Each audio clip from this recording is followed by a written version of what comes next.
Julianne was an assistant professor at Tulsa University before she blew the whistle on the school's shift from liberal arts university to a factory for developing cogs for the growth of the tech and sustainability industries. She's exposed the globalist strategy to turn America's cities into smart cities, a term used to identify cities which are implementing the communist social credit system called ESG, economic social governance. In other words, to use the economy, the control of digital currency to manipulate and control our movement. And so, in fact, Tulsa is one of the key cities which have been targeted for the top-down Big Brother social re-engineering. And so we're glad today to have our guest speaker with us. Put your hands together for Dr. Julianne Romanello.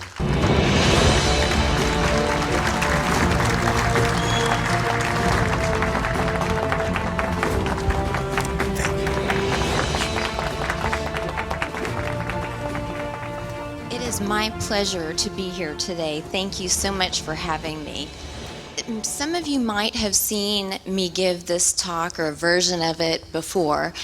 In the last couple of weeks, I think people are starting to ask many questions about what's going on in our country, in our city, and in the world generally. So I think that that's very encouraging. We've had many people from Tulsa come out to political meetings, to groups like this. So if I go through some of this quickly, there are a couple of videos, and I'll make my slides available afterward. You can go back and catch up on some of the information. But I would like this talk to be hopeful but realistic. And we will try to go through some things rather quickly, and we can always sort of catch up at the end. So how are we going to proceed today? First, I'm going to focus on the Tulsa City Plan. So I will be speaking about smart cities and what they are, but I'll try to focus on this one issue that is related to what's going on in the city of Tulsa. With the plan, you have until Monday morning at 8. Yeah, I'm looking at Christy. Yes, to make comments on this plan. It is a comprehensive framework for implementing the UN Sustainable Development Agenda. So we'll look at a specific feature of the Planet Tulsa plan, which is transit-oriented development.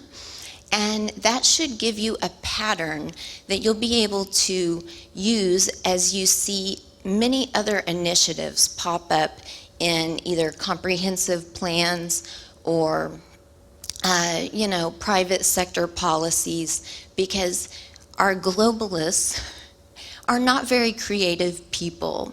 They use the same plans, they use the same patterns, they use the same images and words over and over again. So if we look at this one issue of transit-oriented development, I believe you'll have a tool with which you may use to identify and evaluate other programs that are similar. So we'll just go through that, and I might skip a couple of slides that I have because maybe you all already know some of these things, and I'll try to focus on how that economic model is rolling out really to implement this program of social credit scoring. So we're going to start with looking at what is transit-oriented development. I'm not sure if any of you have heard of it before.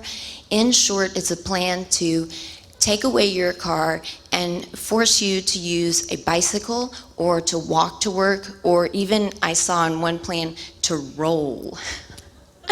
And what I gather from that is that you're going to be using roller skates or maybe a scooter. They're serious about it though. So transit-oriented development is part of the new urban agenda, which is a UN resolution. It's related to the UN Habitat Smart Cities program. And right here you can see the new urban agenda represents a shared vision for a better and more sustainable future.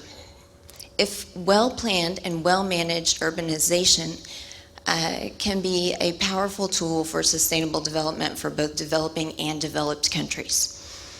So sometimes when people think about the Sustainable Development Agenda, they think this is dealing with third world countries. No, it's absolutely being implemented here. And they do have what's a shared vision, common purpose. That's a buzzword that we'll get to later. But it is really the idea that everything has to be the same and people have to have the same ideas about what goals we should pursue if we're a welcoming and inclusive city, and so on. I should highlight right here, this is a section of the new urban agenda. And you'll see that it says, together with awareness raising initiatives, we will promote the safe system approach called for in the decade of action for road safety. So they're gonna justify this program in at least two ways. One is through safety, and then through the educational system and raising public awareness. They're going to give a narrative, so that is why the public schools are at the forefront of the battle for our civic life. Okay, so you can see that the phrase transit-oriented development is right here in the new urban agenda language. So what the new urban agenda wants to do is to integrate transport and mobility plans, and you'll see that Tulsa has these, into overall urban and territorial plans. They want to provide a wide range of transport and mobility options, in particular by supporting, and there's the list, and you can see I have highlighted in green transit-oriented development.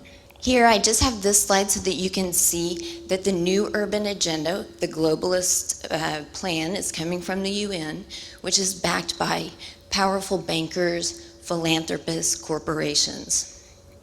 They are a key prong of the new urban agenda is transit-oriented development.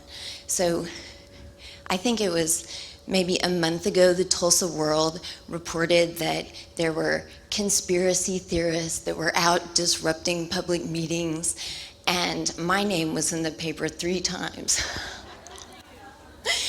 And I thought if the Tulsa World reporter had actually read the documents, he would see that this is not a conspiracy. It's right here. So you're seeing some of these slides. I use Google. It's very easy to find this material. But the new urban agenda, a key prong of it is transit-oriented development. And you can see we're committed to sustainable and efficient transport, connectivity, low carbon development. It goes along with a land use policy that puts a priority on compact, higher density, mixed use, walkable development. And we'll get to that in a minute. You see here a picture of the Sustainable Transport Sustainable Development Report. It's from 2021, so it's very recent. And you can see that sustainable transport and mobility systems, they are related to resilience, which is basically just a program of predictive profiling, capturing lots of data so that you can control all resources into the future and protect yourself against disruptions. It's related to sustainable development. So when the UN is promoting these policies in comprehensive city plans, because it works at the local level, you're going to see that they're going to put a priority on coherent deployment. So they already have their whole strategy laid out. They have all of their actors sort of, in line, ready to roll this out, and they're going to do it through governance, science, technology, and innovation, economy and finance, and individual and collective action. There are two goals of sustainable development. One is economic growth, and the other is resource management. I like to put an emphasis on the role of 4IR technology in the UN program. So the Fourth Industrial Revolution is a super high-tech program in which we're using blockchain technology, quantum computing, sensors everywhere, total connectivity, 6G capacity to catalog and inventory all resources. These are natural, physical, and human resources. 4IR tech really has the effect of making human workers obsolete. So there are going to be a lot of unemployed people who have to be measured and managed as a result of this program. It's justified in terms of climate risk being a risk to business. So you'll hear the line, if the planet goes into disaster, then no one's going to be able to have a business afterward, right? You can't, engage in economic activity if we're having multiple natural disasters. That's how the line goes. And in that way, they want to foster this resilience, this hedging of bets. But we have to be very careful about understanding the stated goals of the program and then the actual goals. And I would suggest to you that controlling the instability, the social and political instability that's going to result after the massive unemployment and job loss related to the Fourth Industrial Revolution, that is actually really what's driving this agenda. So it doesn't have anything to do about changing the trajectory of the climate and protecting business. It actually has to do with controlling people who are going to be suffering economically. Okay, you can see, this is from that UN report on transportation, and it talks about digitalization and the 4IR, and you'll see that what transit-oriented development, which remember it is a key prong of the Tulsa plan, it relies on digitalization and 4IR technologies, which are going to be governed by AI and deployed to automate cognitive processes, detect, predict, and respond to people's behaviors and customers' needs. So this program is going to understand where you want to go before you even get on the system. And in that way, it's going to control. So what's it about? It's, what is this new transportation system about? Well, I've already mentioned that it's really about hedging bets, managing people, because you have to manage where they go, the kinds of interactions that they have. And I'd like to submit to you that it's really about data collection. So in this slide, which is out of that report, you can see the new urban agenda, remember, which is related to TOD, transit-oriented development, is going to be rolled out through a smart city. And what is a smart city? It is a place that is going to, it's a structure, and Tulsa is a smart city that collects data in real time, high frequency data, automated identification systems in order to measure and manage and control people. So what is a smart city? This is from the UN. A smart city uses information and communication technologies and other means to improve quality of life, efficiency of urban operation and services, and competitiveness, while ensuring that it meets the needs of the present and future generations with respect to economic, social, and environmental aspects. And you can see down below on that second box that smart mobility, which is TOD, is included in that. This is from TWI Global. It's an industry organization. They have a neat, tidy definition of what a smart city is. It uses ICT, information and communication technology, to improve operational efficiency, share information with public, and provide a better quality of government service and and citizen welfare. So, and you can see the main goal of a smart city is to optimize city functions. So when we look at the Tulsa plan, you're going to see that it is about making sure that your movements are optimized for efficiency. Now remember, this goes to a low carbon agenda, right? It's really heavy stuff here. So we have sophisticated 4IR algorithms that have decided, although I don't think we should really trust their decisions, but they've decided how much carbon you need to be allowed to use. And then your ability to access a car, access public transport, access one of the little scooters downtown. That's all going to be controlled through a system of smart access controls in order to optimize outcomes, mobility outcomes throughout the entire city to perform on those low carbon metrics. Smart cities use a variety of software, user interfaces, and communications networks alongside the Internet of Things. If you don't know what the Internet of Things is, just Google it. It's total connected sensors, your appliances, your bank account, your face, really, because the cameras can pick up and use facial recognition every bit as well here as they do in China. And I have a friend who's a Silicon Valley insider, and he says that we have way more cameras here than they have in China. So all of those devices are going to exchange data, and that will be stored in the cloud and recorded to a permanent digital ledger on blockchain of all of your activities.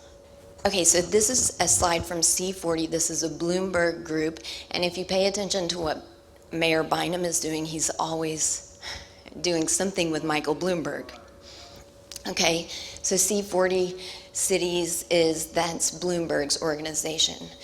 And it talks about transit-oriented development. It's a type of urban development that clusters jobs, housing, services, and amenities around public transport hubs.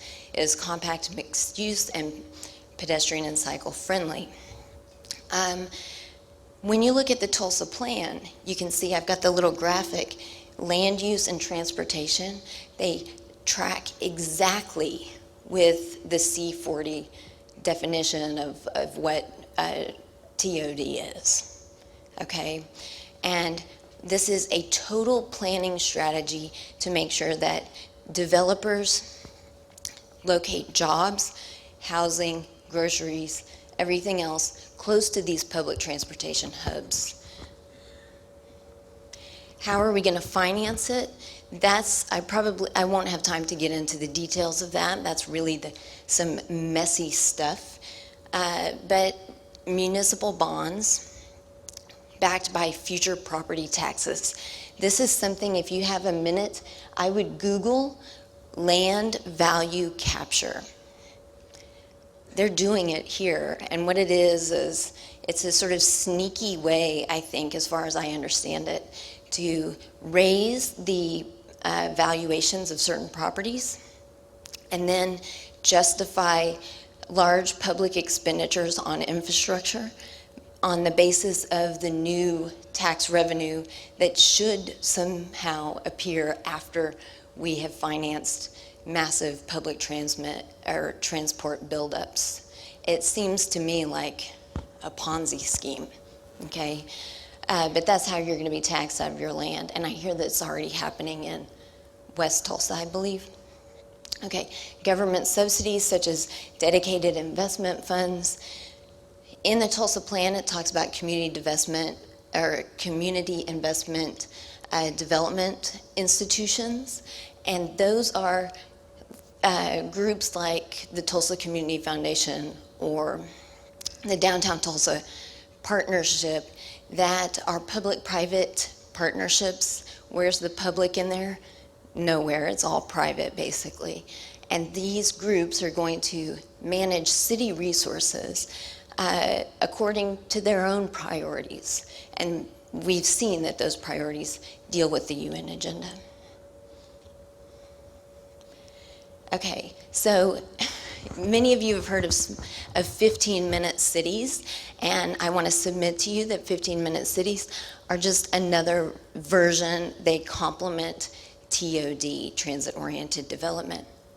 So again, this is Bloomberg's organization, and they say, look, residents can be resistant to a TOD strategy. Go figure, right? They're going to take your car and force you to use your roller skates to get to work. So how do you sell it to people? You say, oh, we're going to have a 15-minute city, and it's going to be lovely. You're never going to have to leave your 15-minute zone, okay? So if you've seen this, you know, there are developments like this going on in the UK and Australia.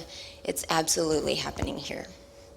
This is just a graphic from the WEF, and it shows you what life in a 15-minute city will be like. You've got 15 minutes, you know, between your school and your home, you know, your grocery store. You never have to leave this little zone. And the WEF, which is a propaganda machine, they're telling you that we will be living with 15-minute cities for a long time. You know, you can just look at some of the propaganda there. Okay, here are some of the steps toward creating a complete neighborhood. That's another phrase that really means the 15-minute cities. And you can see on the right-hand side, I have translated this for you. So C40 provides the steps, and then I give you the translation, which is basically extensive data collection, urban densification, stack and pack. You can see them going in all over, especially downtown. Automobile-free zones. They want to decrease travel beyond district lines. And the last two sort of merge together into you'll own nothing and be happy. So now the question is Tulsa doing it? Because I think I've showed you that this is part of a globalist agenda, and the answer is yes. Now this is, it says right here, Smart Growth Tulsa and Transit-Oriented Development. This group is disbanded, but it's sort of a neat, tidy illustration. And Smart Growth Tulsa envisions an equitable, resilient, connected, flourishing community. All of the words that I've highlighted here are buzzwords, and they are the clues that will help you identify a New World Order program. So again, on the Smart Growth Tulsa site, they have an article about our transportation future, and it talks about two strategies. One is to establish a complete streets strategy, and the other is expanded transit system. TOD is the expanded transit system, and complete streets, that's your 15-minute cities. So again, following that up, you can see that the car has, according to Smart Growth Tulsa, the automobile has raised public health issues, including poor air quality, etc. If you look in the Tulsa plan, they're talking about measuring health impacts, and they talk about emissions being related to chronic disease and asthma, things like that. So that's the way that they justify measuring and managing all resources, all of our habits, you know, everything. They're going to say you need active transport because it's going to lower the cardiopulmonary diseases that our population experiences. And then we won't have to pay so much money to treat people. So it's going to be a wonderful savings for everyone. That's how they justify it. Future cost offsets. And it's all because of your automobile. So they say the primary mode of transport power should be walking and cycling, and they want to put a preponderance of daily needs within a quarter to half-mile radius of your home. So are we implementing it? Yes. This is a slide from a grant application that the city of Tulsa applied for, and you can see it talks about developing smart corridors, smart cities, technology upgrades at intersections. I'm sure you've seen the infrastructure going up. Also, parking meters downtown. They're cashless. These are slides from INCOG's master plan for bicycling and encouraging pedestrian activity. Did you know that these plans were out there? Did you vote on them? No. But this giant plan from INCOG is all about encouraging you to walk and bicycle. It's all over. All you have to do is Google biking, walking, Tulsa, and all of this information will be available to you. Who is responsible for this? Well, everyone who's on INCOG is responsible. They might not understand everything that they're doing, but they are implementing the policies that are going to affect our lives very concretely. You can see here, I have a screenshot of the 2016 Tulsa Smart City Plan, and it's tied to infrastructure. The U.S. Department of Transportation has on its website transit-oriented development. It has a whole section on it, and they are working actively to promote this globalist sustainable development agenda. Okay, so our government is promoting it. Its own self-destruction, really. And the cities are participating in this. So people say, you know, Tulsa's not a smart city. We're in Oklahoma, we're a red state. No, we absolutely are a smart city, and that's because the new economy that is envisioned by the Sustainable Development Resetters, it is one that runs on data, not the exchange of physical, tangible goods and services, but rather this exchange of information. Okay, so they've been setting this up for a while, and you can visit the plan later and see some of the features of our smart city plan: autonomous vehicles, connected sensor network, and they even say collect massive amounts of data. This is the Tulsa Mobility Innovation Strategy. They're all buzzwords. It's from 2022. You can see that they want to put development priorities on bike lanes, autonomous vehicles. Those are self-driving vehicles that you'll get to hop on. They'll pick you up at the corner or whatever and take you to buy your groceries, whatever you'd like to do.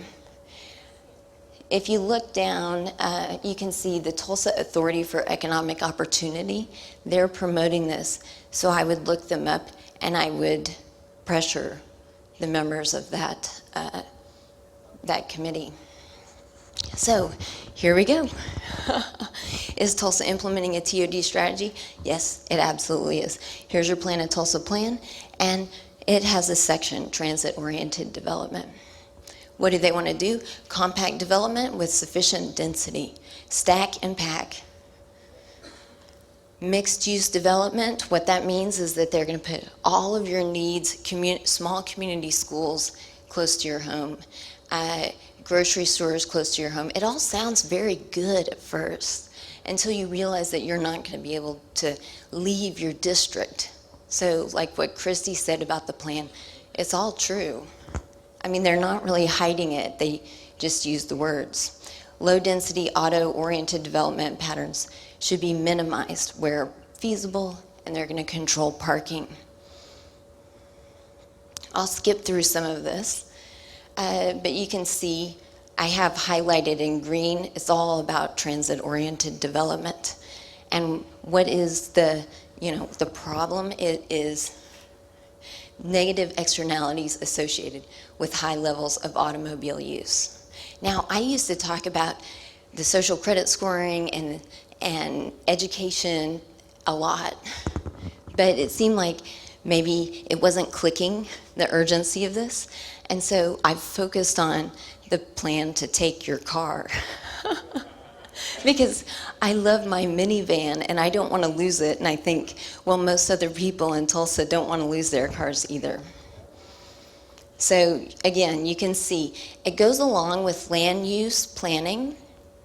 So what they're going to pick areas for public transportation hubs, and then those areas are going to receive subsidies from the city of Tulsa and other grants to build up the economic profile of that area. So if you have a business that is not along one of those corridors, watch out. You will be at an unfair advantage. This again, this is from INCOG. They're our Master Planning Association, INCOG is, and they coordinate on a regional level what's going on and the implementation of the UN plans. So this is not particular to Tulsa. You can't escape it by going to Broken Arrow or Jinx. It has to be fought on a regional level, and INCOG is a pressure point, I think. But you can see, what are they trying to do here? They want to promote transportation alternatives programs. That's getting you to ride the scooter instead of drive. Carbon reduction programs, local public agency voter-approved funding, nonprofit foundations, and community-based organizations are going to run the thing. So you have to look at the nonprofits and scrutinize how they are using data to participate in the new economy and promote the track and trace, measure and manage infrastructure that is less about the specific areas that it's tied to, like transportation or housing or education, than it is about that larger program of transforming the economy into a data-driven economy. Who's doing it? Well, I have my buddy George Kaiser up here. I started looking into him because he was a key player in the transformation of the University of Tulsa, so I just sort of have stuck with him. But there are many, many others. And if you start looking at some of the corporate boards, you'll see it's the same people who are involved over and over and over again. So I think those are pressure points that we need to, use as voters, as people who care about the rule of law. Okay, so there's Bynum with Bloomberg. We're a what works city, there you go. Okay, these are some slides from INCOG, and they just show you some of the plans that go into supporting the Plan of Tulsa plan, some of the precursors, and those are what are underlined. If you start looking at, some of the organizations that are mentioned in the Tulsa plan, then you'll see this whole host of organizations are engaged in that promotion of the data economy. Lots of nonprofits. The Chamber of Commerce is key. The U.S. Chamber of Commerce is promoting the new economy, new capitalism, stakeholder capitalism. And that is really about trading in value rather than profits. Value. So you're going to trade in value, not in profits or money. And that's the way that they really control the morality of the people. So we have many, many different economic task forces and plans that have all been approved, put together and approved without voter knowledge at all. This is a big one, the Economic Development Framework for the City of Tulsa. So you could Google that again and see how they're going to, promote certain 4IR businesses to the detriment of other, small businesses, independent businesses, ones that are not linked to the metaverse. I'm going to skip through some of these. So the new international economy and the 4IR are really combining to give us this picture of life. And you can see that ICT, information communication technology sector, is going to be the glue that holds all of these different sectors of the economy and our lives together. So work and business, food and housing, all of these are going to be tied together through the Internet of Things, which is going to be, remember, that's the sensor network that communicates back and forth with everything and the cloud in order to do what? To give a picture of your human capital score. Okay, so that's American speak for social credit scoring.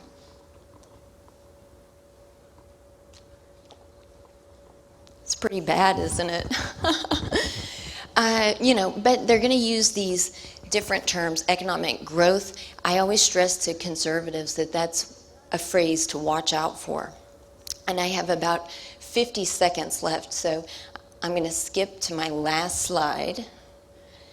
And these are the top 10 buzzwords. So I think I might need to change some of these up. I've got a few more that are my favorites. But if you will look at these buzzwords, I redefined them for you, okay, to say what they actually mean. So for example, sustainable, you're going to see that all over.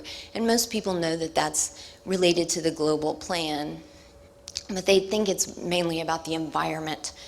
It's actually centralized management and rationing of all resources, especially through that 4IR technology, high tech. And it's a prioritization of future use and future benefits over the present. So everything that you do is going to be judged on the basis of its future economic potential. Who's going to make that decision? Like how to evaluate the future use of your activities? It won't be us, it will be AI. So on that happy note, thank you.